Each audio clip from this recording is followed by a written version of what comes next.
Hi అందరికీ ఎలా ఉన్నారు? బాగున్నారా? నేనైతే బాగున్నానండి. ఈ చిన్న మినీ బ్లాగ్ ఇది వచ్చేసి చిన్న షాపింగ్ అని పోయాము. షాపింగ్ అనేసి అంటే మా ఆడపడుచు అయితే వచ్చింది. మా ఆడపడుచుకి అయితే బెడ్షీట్ కావాలా బెడ్ మీదకి అని చెప్పేసి అయితే షాపింగ్కి అయితే పోయామండి.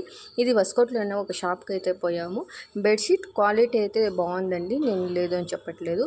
బట్ అన్ని బ్లాక్ కలర్సే ఉన్నాయి. వేరే కలర్స్ మేము అడిగాము. ఇది వచ్చేసి 550 ఏమో చెప్పారు. కాకపోతే ఇది వచ్చేసి క్వాలిటీ వచ్చేసి థిన్గా ఉండింది, లైట్గా ఉండింది. కలర్స్ పోతుందేమో అని చెప్పేసి అయితే మేము వద్దనుకున్నాము. బట్ క్వాలిటీ బాగుండేదంతా చూడండి, అన్ని బ్లాక్ కలర్సే ఉన్నాయి. అంటే బెడ్షీట్ మీదకి కొంచెం లైట్ కలర్స్ ఉంటే బాగుంటాయి అనేసి అయితే లైట్ కలర్స్ అయితే చూసాము. మాకేమీ డిజైన్స్ నచ్చలేదు. కలెక్షన్ కూడా తక్కువనే ఉండింది బెడ్షీట్స్. దానివల్ల మాకేమీ నచ్చలేదు. ఎవరిష్టం వాళ్ళది కదండి. ఎవరికి నచ్చితే తీసుకుంటారు, నచ్చలేదు అంటే వదిలేస్తారండి. బట్ శారీస్ దెన్ చిన్నపిల్లలవి బట్టలు కానీ బాగున్నాయి. మాకు బెడ్షీట్లకి అనేసి పోయిన దానివల్ల మాకు అదొకటి నచ్చలేదు.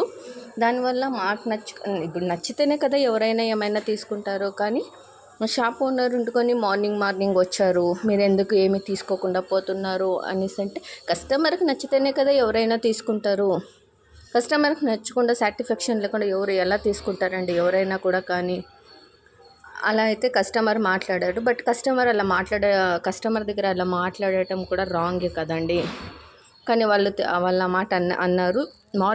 మార్నింగ్ ఎందుకు జగడం అని చెప్పేసి అయితే నేనైతే సైలెంట్గా వచ్చేసానండి. నెక్స్ట్ షాప్లో అయితే చూసాము. క్వాలిటీ అయితే ఎక్సలెంట్గా ఉంది. బట్ కాస్ట్ వచ్చి 650 620 అయితే చెప్పారండి. కలెక్షన్ అయితే అక్కడైతే బాగుంది. బట్ కొంచెం కాస్ట్ అనిపించింది. 620 రూపీస్ ఫిక్స్డ్ రేట్ అనేసి అన్నారు. ఓకే, ఇంకేం చేసేదానైతే తీసుకుందామండి. Please like and share, subscribe. Thank you so much. Bye bye.